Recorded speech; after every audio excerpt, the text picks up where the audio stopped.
Баршаңызға сәлем, каналыма қош келдіңіздер. Бүгін осындай өте тәмді әрі пайдалы бауырдан рулет дайындайтын боламыз. Міндетті түрде осы рецепт бойынша жасап көріңіздер.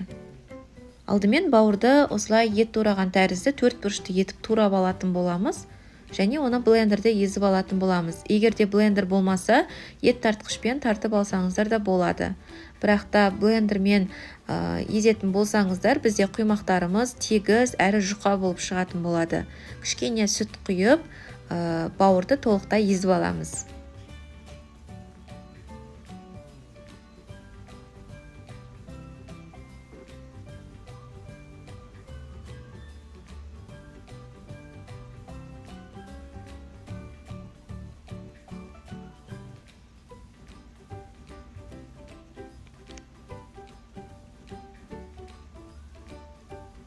Және қалған сүтті құямыз, және жұмыртқа саламыз. Дәміне қарай тұз, қара бұрыш саламыз, және өздеріңізге ұнайтын дәмдеуіштер қоссаңыздар да болады.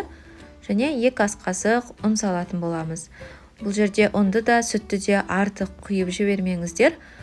Ондай жағдайда құймақтарыңыз жыртылып, дұрыс піспей қалуы мүмкін. Толықтай араластырып, біркелкі етіп аламыз. Табамызды қатты ысытып, май жағамыз, және құймақтарымызды пісіріп алатын боламыз. Оттың астын қатты баяу емес, қатты да қоспаймыз. Орташадан сәл жоғары болса болады. Бізде құймақтарымыз, яғни бауыр, ол тез піседі. Шамамен 1 минутта бір беті піседі, және екінші бетін 10-15 секундқа қойсаңыздар болады. Мен осылай ыдыста төңкеріп алуды жөн көрдім. Қалған құймақтарымызды да осылай пісіріп шығатын боламыз. Шамамен менде 10 шақты құймақ шықты.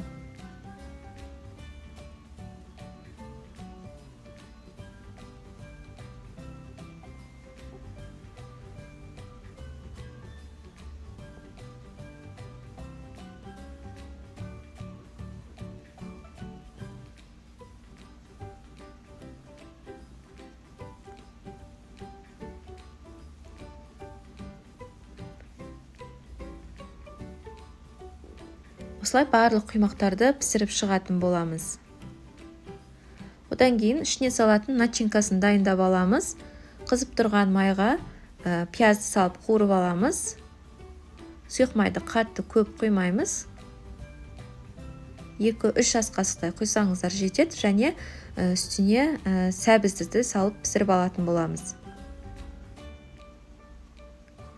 Қара бұрыш және кішкене тұз қостым. Және пияз бен сәбізіміз жұмсарғанша бетін жауып қоямыз.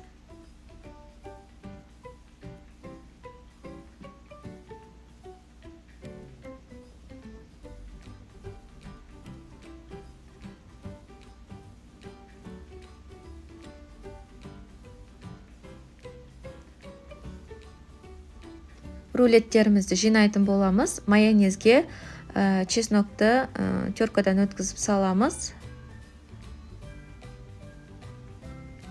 Және құймақтарымызға майонезді жағып, ішіне начинкаларын салып, орап шығатын боламыз. Дәмі өте дәмді, ерекше болып шығады. Міндетті түрде осы рецепт бойынша жасап көріңіздер. Каналға тіркеліп, лайк басып, комментарий қалдыруды ұмытпаңыздар.